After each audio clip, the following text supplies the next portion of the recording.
Hello, and welcome back to Story Impact. I'm your host, Lisa Tolles.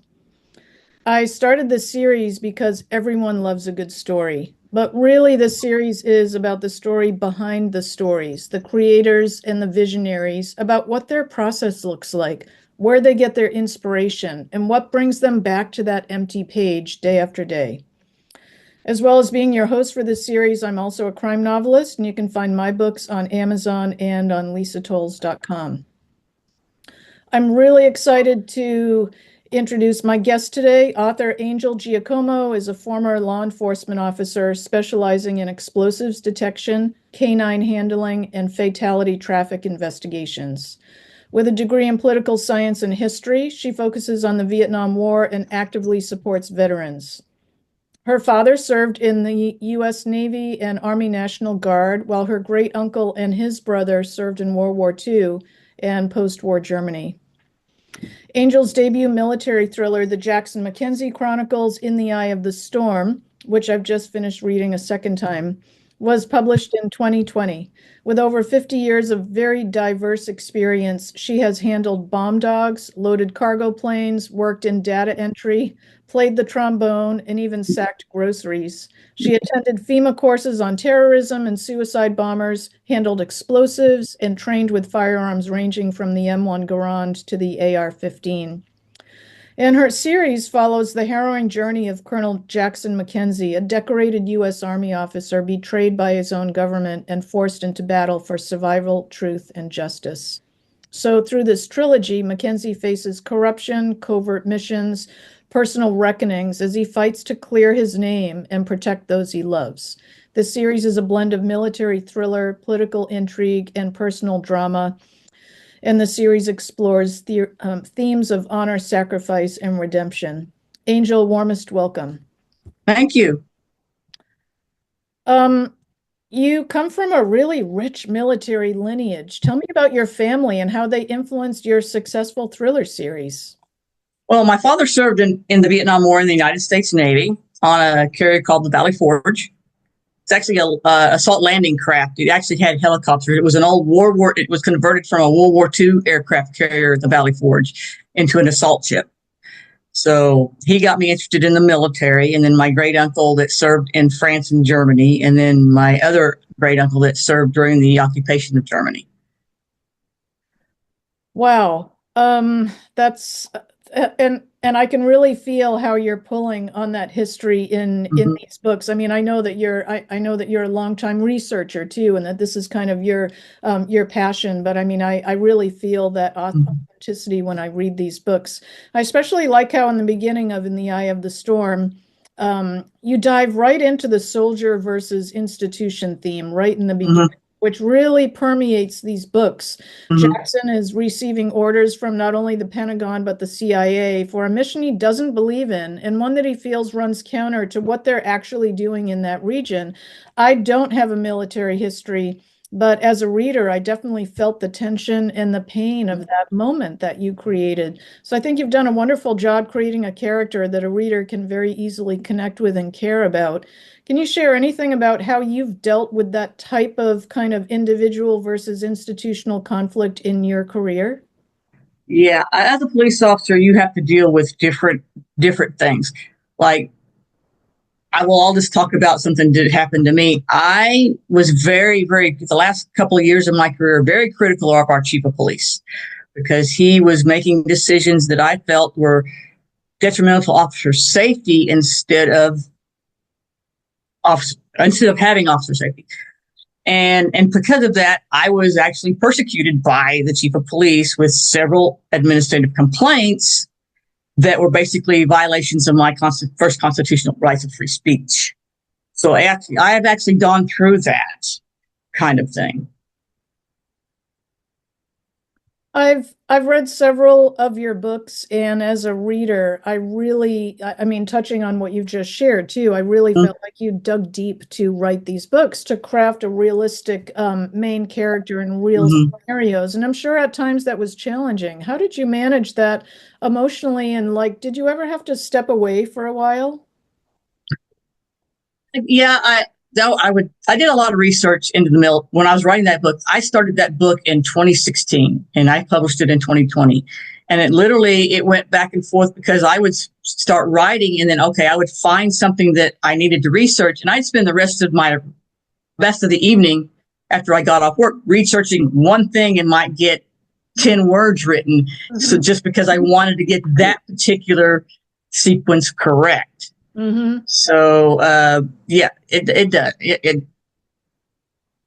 I can definitely relate to that. Yeah, sometimes I feel like in my books, if I go down a path researching something, mm-hmm. I can spend a week on that, and mm-hmm. I still have this clock ticking in my head. I want to actually write this book and actually finish this book. And how do you edit your books? Can you talk about your process a little bit of how you put them together?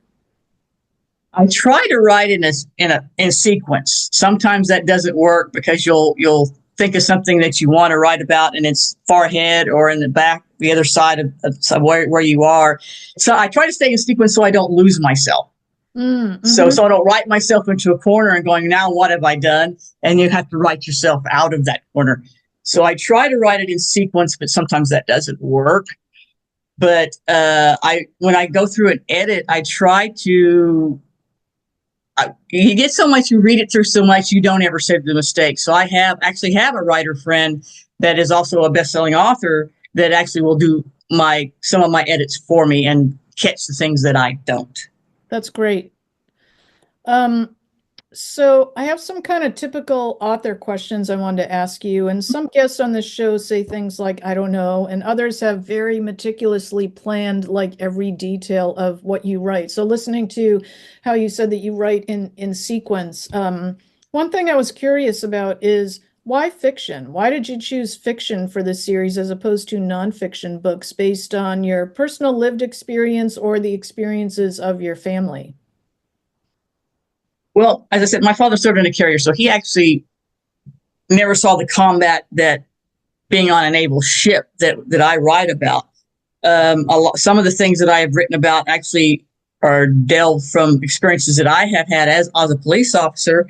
When I wrote a book, Forged in Fire and Blood, which was the one that, sorry, I'm rolling around here, which is based on West Point. I actually had a friend, and a couple of the stories and he was in the same class I make the character.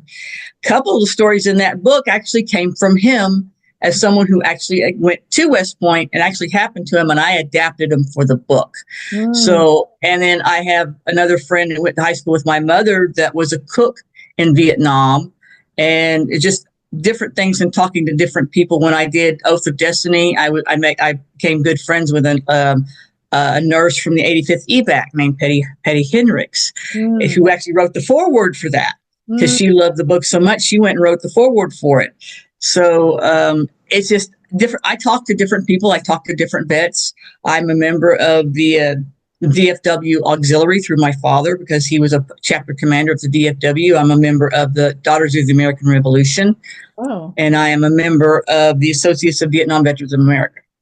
So I try to talk to people as well and then get stories from them. That's awesome. So you're taking research, but you're really kind of bringing it to life. And I was going to ask you if Jackson is based on anyone you've known personally, and I think you answered that. You're kind of pulling in aspects of him from people that you've known and that you're family. Or I've read about, like, oops, I lost the screen. Sorry. There you go. Sorry, Bat. I hit the computer and I lost the picture screen on here. Okay. The general that was in Lieutenant Colonel Moore at the Idring Valley, and Colonel Rowe, who was a POW, which I read his book.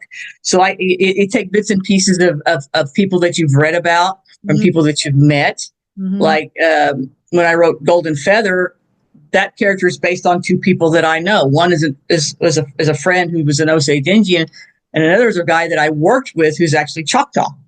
So that's how I came up with my characters.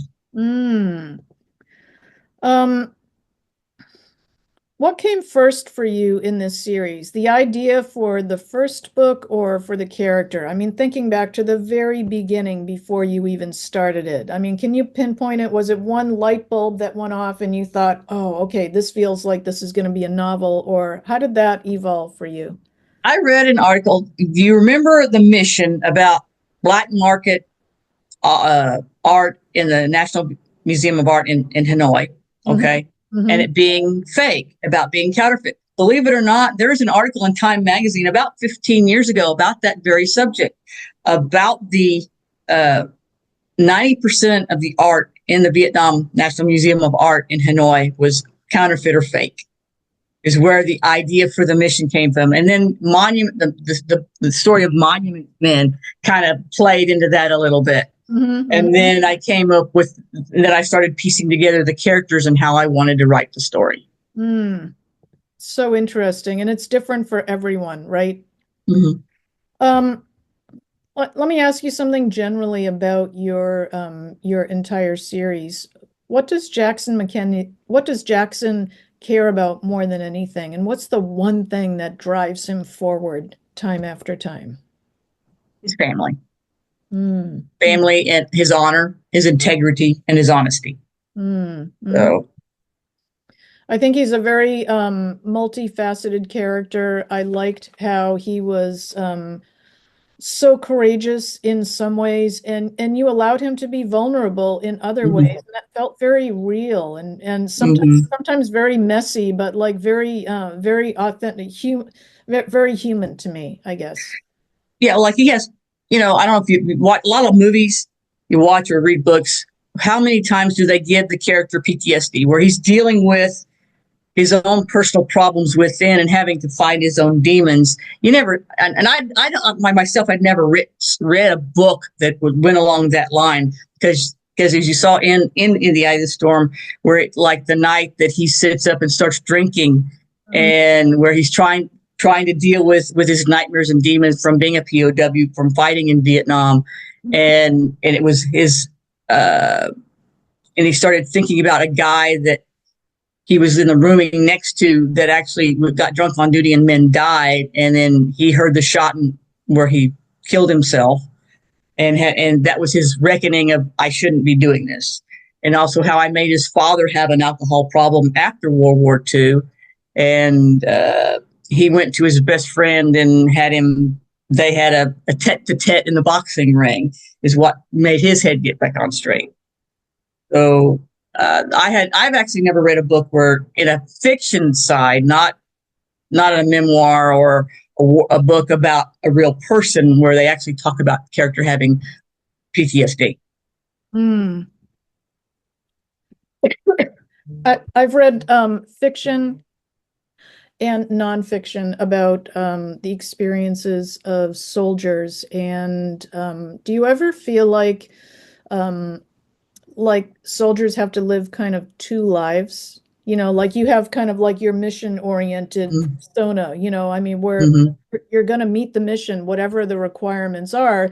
But then like when the mission is over, you have to kind of function in the real world, like without that adrenaline rush, without those without kind of like that strict rigor. And it's almost like they have to have two lives. Do you have any thoughts about that? They do have to have two lives. In fact, like as a police officer, we have two lives. We have our home life, and then we have our work life. And you know, police officers and soldiers can have a very how I want to put this. Their sense of humor can be very dark when they'll laugh about things that you probably think they shouldn't be laughing about on duty, but that's how they try to put it in perspective other than what they're seeing. Like me as a traffic investigator, when I went to a scene and the car was literally wrapped around a telephone pole. It literally had a shape of a telephone pole in the driver's door. Yes, he was dead, and you have to look at that, and humor plays a side in it, and people see that and think, "What's wrong with these people?" But that's how you try to deal with it, because instead of trying to deal with it at home, Yeah, understandable. Um, dark humor. Yeah, it's very, very dark humor. Well, I mean, they have to cope with it one way or Hope with it. another, you know? Hmm. And sometimes that might mean compartmentalizing it, and I don't know, I don't think that's necessarily a bad thing. I'm not a psychologist, but that's a really interesting part of your history as a traffic investigator. Do you think you're ever going to write a fiction series about a traffic investigator, kind of drawing on your own law enforcement career, or is that too close to home? That's too close to home, and that's the thing. I mean, being a police officer is like 99% sheer boredom and 1% terror. So whether it be you're a field officer or whether you're a traffic investigator or whether a bomb dog handler, like I was. Mhm. Um, Now, as a bomb dog handler, we never did find anything like that. I worked several high security operations. Like when Hillary Clinton came to town once, we were the dog. I was the dog handler that was there for her event. But a traffic investigation is literally mostly writing tickets and working minor collision wrecks. You get every once in a while you get that one that is a fatality. We have three divisions here in Tulsa. Each one averages 14, 15 per divisions for fatality crashes per year. Hmm. So, 40, 50 fatality crashes per year in the entire city. So, and then our traffic squad was like six people. So what we did is we traded off.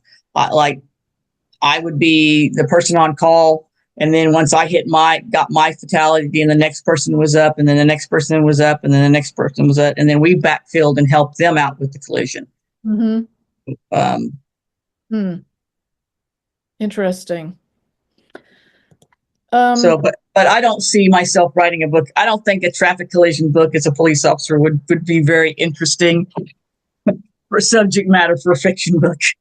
you never know. I mean, like there's so much in your history that's interesting. Like especially being a musician. I was really Oh, interested yes. to read that that you're a musician and that you Mm-hmm. said that for a time you lived to play music. What Yes. you played trombone, is that right? Trombone. You Correct. Trombone. still play? I started it. I tried it. I know I don't still play. I kind of when I became a traffic officer with everything else, I kind of stopped playing about 15 years ago. I started in the sixth grade and played all the way through college, and then up past college, I used to go to alumni band every year at OU Mm, and play in the alumni band at halftime. So mm. they would, we would get to be in it. They would have a show, and they would include all the alumni in the show for that homecoming weekend. Oh, nice. So, but I love to play. I mean, I played high school. I was in a jazz band. I was in a concert band. I was in. We sometimes we did stuff with the choral department. Mhm. Um, I was in the marching band, the concert band, and the trombone choir in college.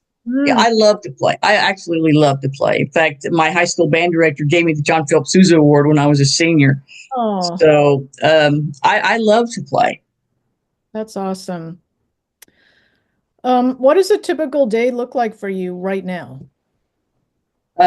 Well, since I retired from the police department, I try to write. In fact, I'm writing it. I actually delve into the spy side with my character. I'm actually in the middle of a book right now where it's a standalone little book, but it hits between Piece of the Cost and Duty, Honor, and Courage. Where if you read Piece of the Cost, you find out that they were tasked that CIA would come and ask them to do missions but if they died, they weren't going to ask for their bodies back. Well, this is the same scenario, except they only asked Jackson to go. Mm. Because I backstory a little bit about him before Vietnam, where he was tasked and was lent by the Army to the CIA for a mission, and it kind of falls back on that mission and forward in the new mission. Mm. And the same character that's in Piece of the Cost, the CIA director or CIA handler, is in this book as well. Wow. So I kind of dove into that one a little bit, and I've had several people read it. In fact, I told you about Patty Hendricks. I sent the manuscript to her, and she spent all night reading it. She had already read it the next morning. She couldn't put it down.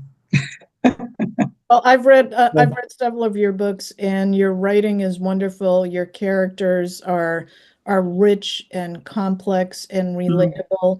And I also have to say, you and I have each reviewed a couple of each other's books, and Mhm. you're a wonderful nonfiction writer. You're a wonderful book reviewer. I personally am a terrible book reviewer, I think.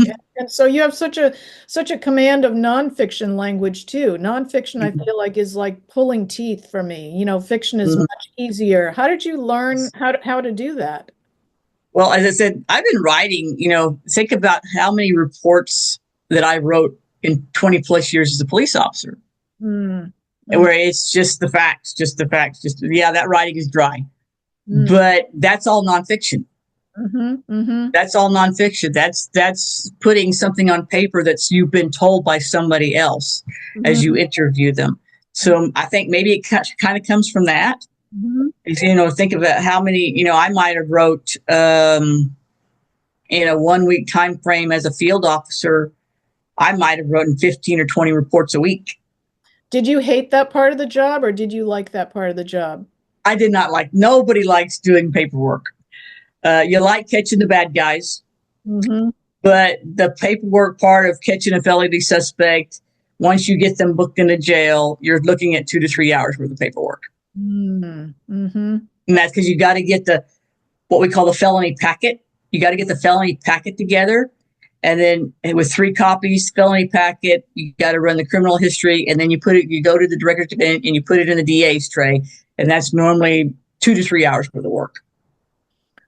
All right, so think of yourself as a reader now. As a reader, what do you feel like most thriller and crime novelists get wrong about law enforcement? Does anything come to mind there? Or maybe it's a lot of things? Oh, it could be a lot of things because like I said, one of my pet peeves, it's television show and it's also in police books, is when you have the character actually go shoot somebody and they go on with their life and keep on going with, like, they shoot the bad guy and they're still in the middle of an investigation and they continue on with that investigation. That's not real life. Hmm. That is not real life. Why? An officer shoot if an officer shoots a suspect, they immediately are relieved of duty. They're normally, if it's a deceased suspect, then they are relieved of their weapon because it goes to the property room. They're put on administrative leave until the investigation is over with. There is no such thing as just moving on with the whatever investigation there's in. That is a pet peeve of mine watching police shows and police books Hmm. because that's real life. That is not what is portrayed on television or portrayed in the books, because you just don't keep going ahead with your investigation if you've actually done that. So oh, interesting. Go ahead. and they don't wear in the term bulletproof vest. Kevlar. There's it's not bulletproof. It's bullet resistant. Oh, It is that's not. interesting. It's bullet resistant.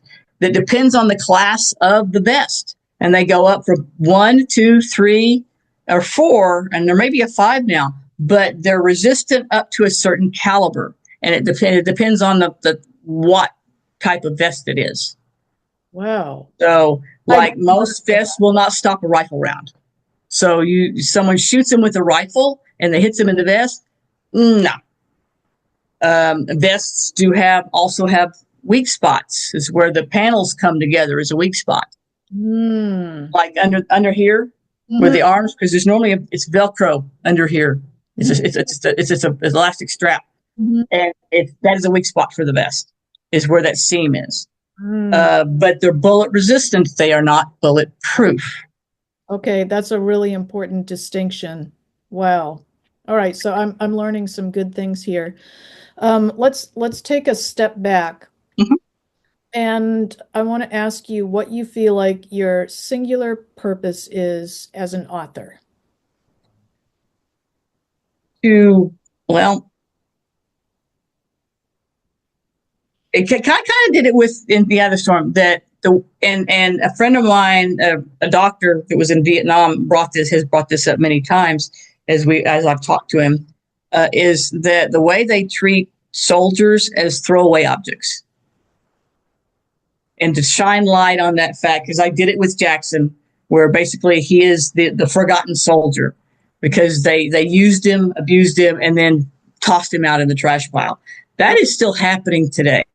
They don't. That is one thing that Gus has talked. That Gus and I have talked about is they don't have a transition way they transition them from military life to civilian life. They just throw them out there on their own devices to do it themselves. And maybe trying to shine a light on that type of thing because it's still going on to this day. Mm-hmm. Wow. Yes. Because have you ever seen the Till Valhalla project, where there's 22 veteran suicides a day? That is the average of veteran suicides a day is 22 a day. That's sobering. So Yeah. But you know, that's the reality of where we are right now. mm-hmm. And that's what I appreciate about your books too, is that they're fiction, but I'm learning so much as a reader. And I like that. You know, I mean, yes, I admit as a reader, I read fiction for the escape. You know, if I'm reading Mm-hmm. about one character and they're drowning in problems, it's somebody else's problem, and that's a great escape for me. But I also want to learn something. I want to be elevated by it. And, you know, that's it. And so you give us that kind of emotional impact and the reality. Angel, where can readers find your books? uh, on Amazon. I'm on Amazon. And then my ebooks are on Kobo, Google Play, Apple, and Barnes. Okay. And do you have an author website? Yes, it's I think I'll have to send it to you. You might have to put it up. Okay. It's on GoDaddy. Okay. So I Okay. don't have it in front of me right now. All right. You can I send me think an email. it's the Jackson McKenzie Chronicles at GoDaddy.com. I think what Okay. it is. Okay. All right. I'll fill viewers in with that when we publish this. Mm-hmm. Well, thank you so much, Angel, for joining us today and for sharing your story and your vision. It's been such an honor to chat with you. Thank you. And for those of you tuning in today, thank you so much. Have fun reading the Jackson McKenzie series by Angel Giacomo, and we will catch you next time. Bye bye.